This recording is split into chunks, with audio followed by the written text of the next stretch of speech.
the papaya. No, not the papaya. Not the papaya.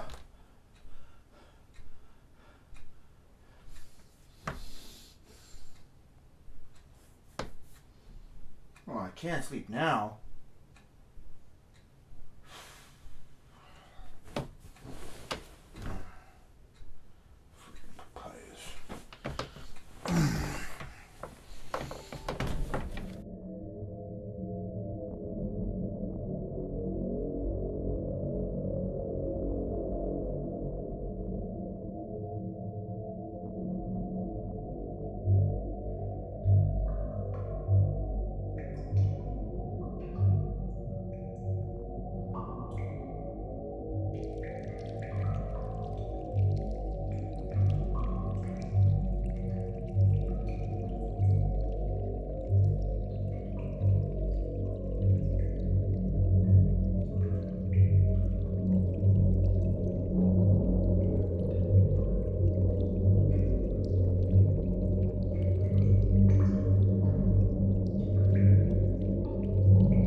Good evening, and welcome to another edition of the Boogeyman. Today I wanted to go over the Ouija board.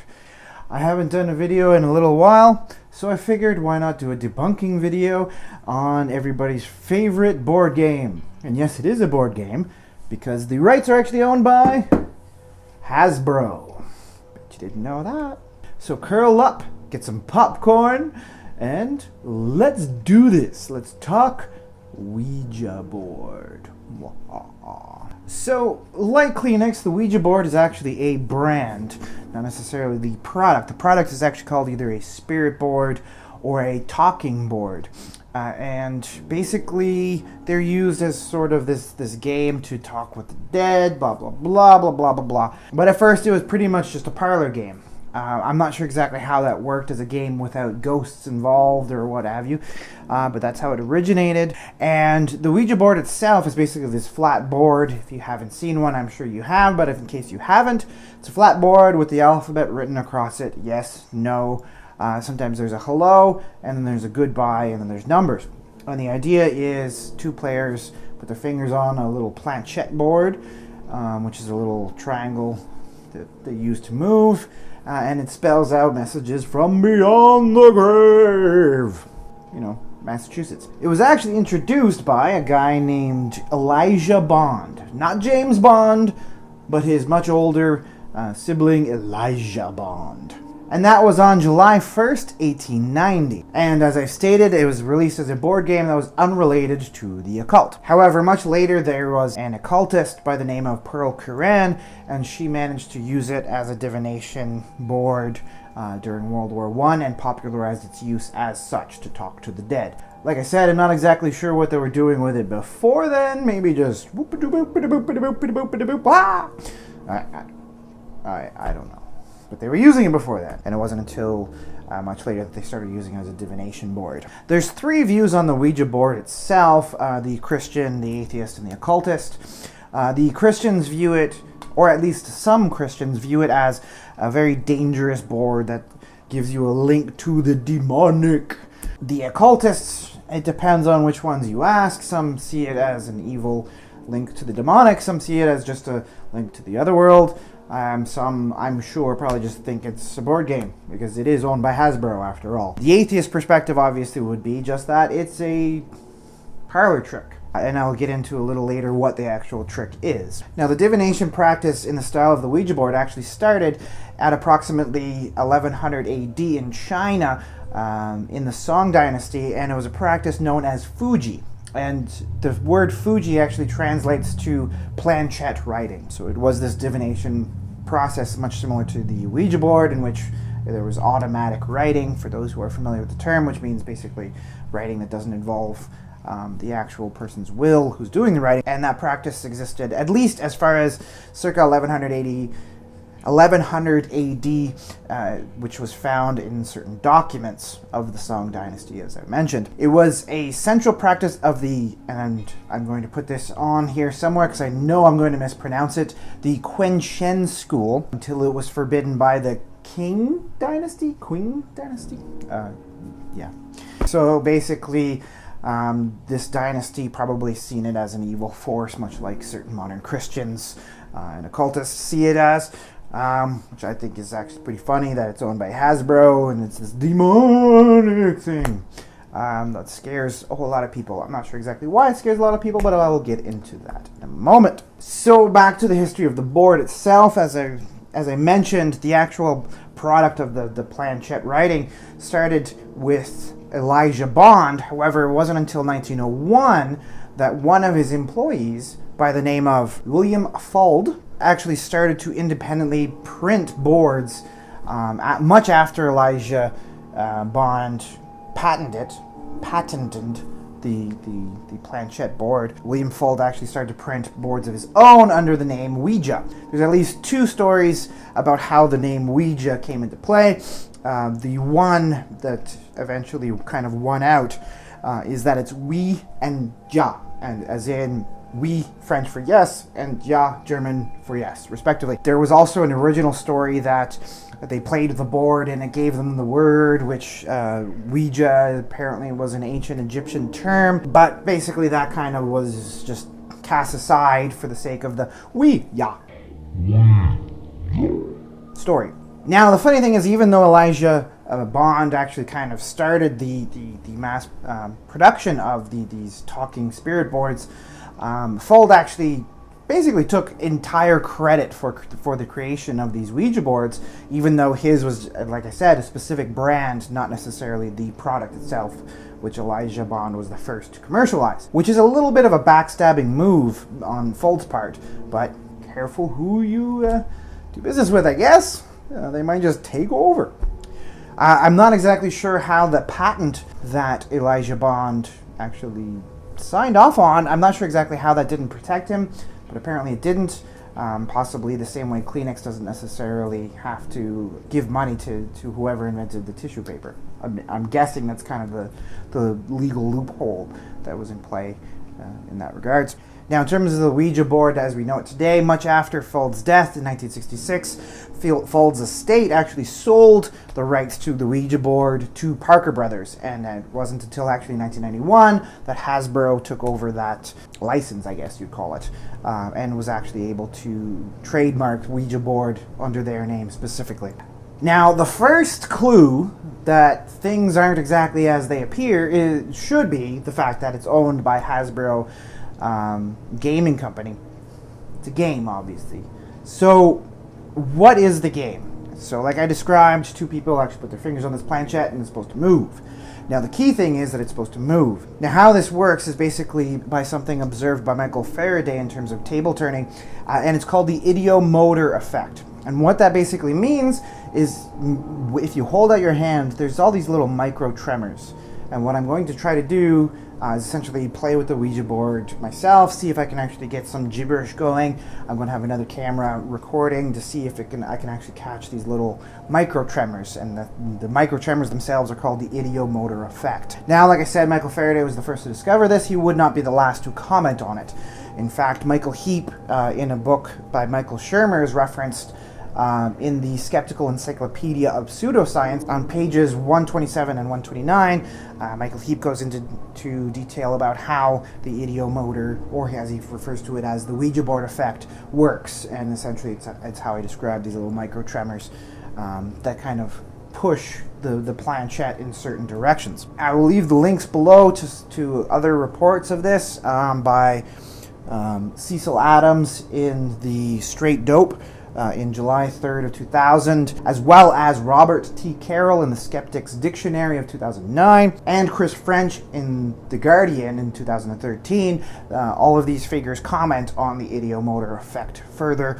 And again, I will leave links below to those references. Now, the studies, and again, there'll be links in the description, also talk about how the ideomotor effect basically kind of subconsciously works. And these studies have actually noted that when talking to the subjects involved in the study, it was found that the message is kind of related to what they were thinking about at the time, not necessarily in direct response to how they were thinking, but basically the subjects were already in the state of mind to receive these messages and subconsciously completed them.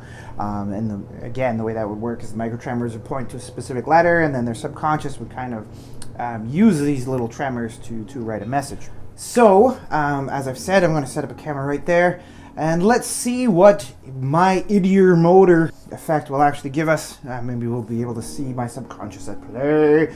Maybe it won't work. Maybe the spirits will come down and tell me I'm a moron. I don't know. We'll see. Let's see. So, I'm going to set up the camera. Let's see what happens. Okay, so I have a camera down there that's going to take a closer look at my hands, and let's take a look at the Ouija board itself. So there's the planchette law, little guy, mystifying oracle it says. There's the instructions, which are pretty straightforward. The bravest one should talk first. Normally this is a 2-player game. I'm going to try it with myself and see if anything happens. So, let us see.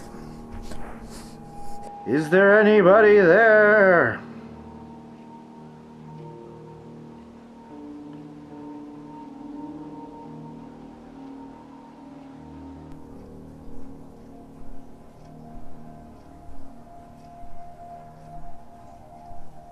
It says 6. So, is there 6 people there? Yes or no?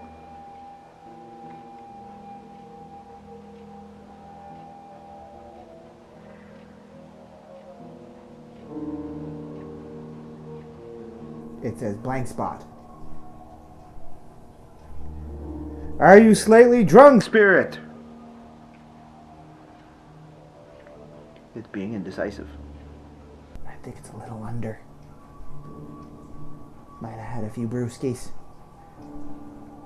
Those silly drunken spirits. Spirits. So I'm getting a T or a U.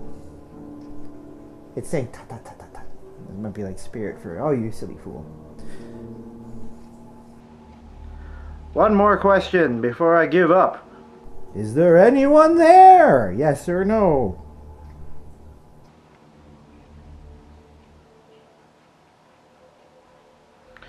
Well, I don't think there's too many spirits out there tonight. Like I said, usually this is a 2-player game. Maybe that's the issue. And I think it is actually the issue. But not because of any spooky stuff. Let me explain. I think it's the issue that when you have 2 people, you have the planchette moving in unpredictable ways that both are basically trying to interpret. Now, when these 2 people interpret the message, their subconscious tries to complete it. So you might get a T, and then somebody's thinking, well, it might be the word the, or it might be Thea, or it might be the Bomba. I don't know, whatever. And one person will kind of slightly lead with these micro tremors. Now, the person who's leading with their subconscious or conscious, depending on how playful they're being with it, is basically completing the message. And it might not be conscious, like I said. It's possible that that if 2 players are doing this, the leader is being subconscious with it and just basically trying to complete the message and trying to guess what's going to happen next, and is, in effect, accidentally creating the message with their subconscious. I don't think studies have concluded that the subjects are actually directly communicating their subconscious. It could be literally just their interpretation of what the message might be about to become. Like I said, if they see a T and an H, they might think, oh, well, it has to be the word the. Or if they see it moving slightly toward yes, they might be concluding, oh, maybe there must be, subconsciously, not necessarily consciously, concluding that the answer must be yes, and their ideomotor tremors would actually act accordingly. So basically, If you've ever played the Ouija board, you know that a lot of times it's just gibberish that comes out. Sometimes there's words that do. Sometimes the words don't make much sense.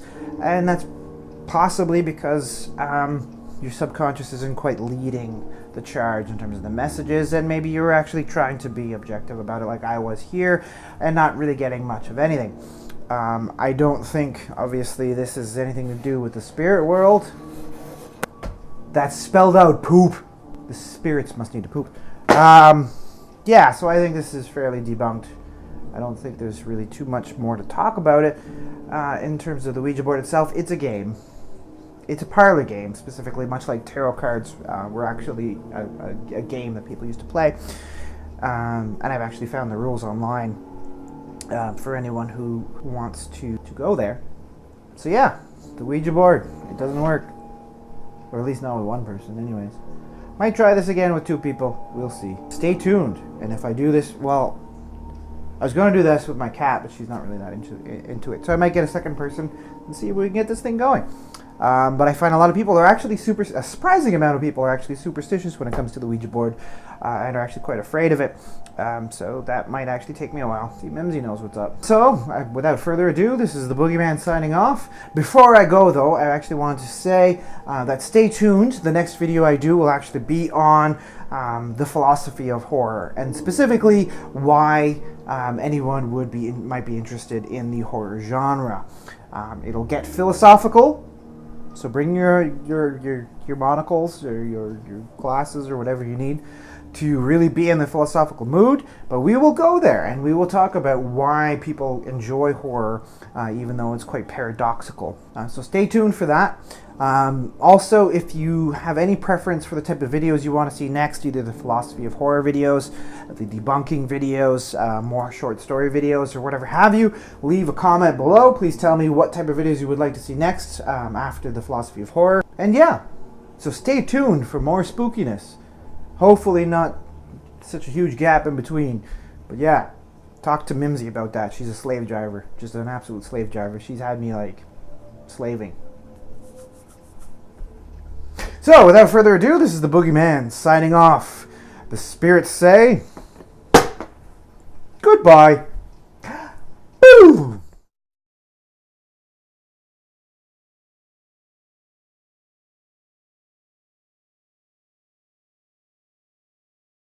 Blah blah blah blah blah blah blah. Blah blah blah blah blah blah blah. Blah blah blah blah blah blah blah.